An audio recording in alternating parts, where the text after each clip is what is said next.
శ్రీమాత్రే నమః. ఈరోజు మనము శాకాంబరి దేవి గురించి తెలుసుకుందాము.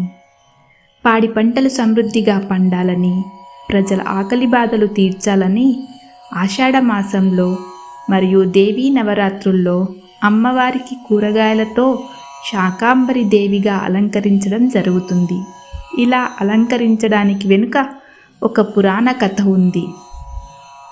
ఒకప్పుడు ఈ చరాచర జగత్తును అంతటినీ నాశనం చేయాలనే సంకల్పంతో హిరణ్యాక్షుడి మునిమనువడైనటువంటి దుర్గముడు అనే రాక్షసుడు వేదములు ఉన్నంత వరకు దేవతలకు, బ్రాహ్మణులకు విజయం చేకూరుతుందని భావించి ఆ వేదములు భూలోకంలో లేకుండా చేయాలని బ్రహ్మదేవుణ్ణి తపస్సు చేసి ప్రసన్నం చేసుకొని బ్రహ్మదేవుడు ప్రత్యక్షమైనప్పుడు భూలోకంలో ఉన్నటువంటి వేద పండితులు వేదాలను మర్చిపోవాలి అని వరం పొందాడు.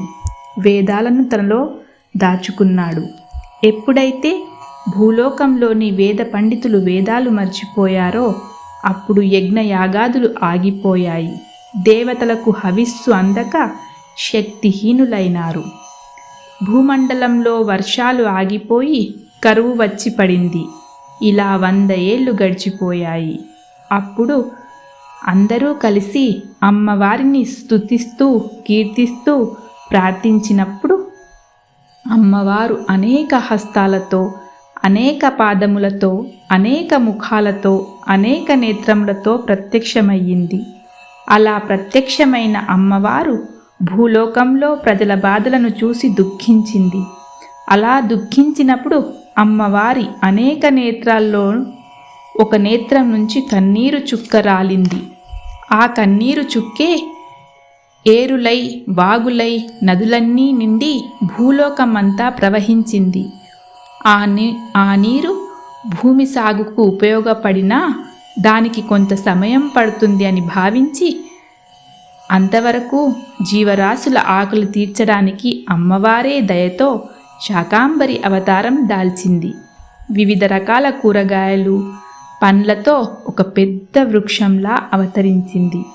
ప్రజలందరూ ఆ పండ్లు, కూరగాయలు తిని తమ ప్రాణాలు నిలబెట్టుకున్నారు.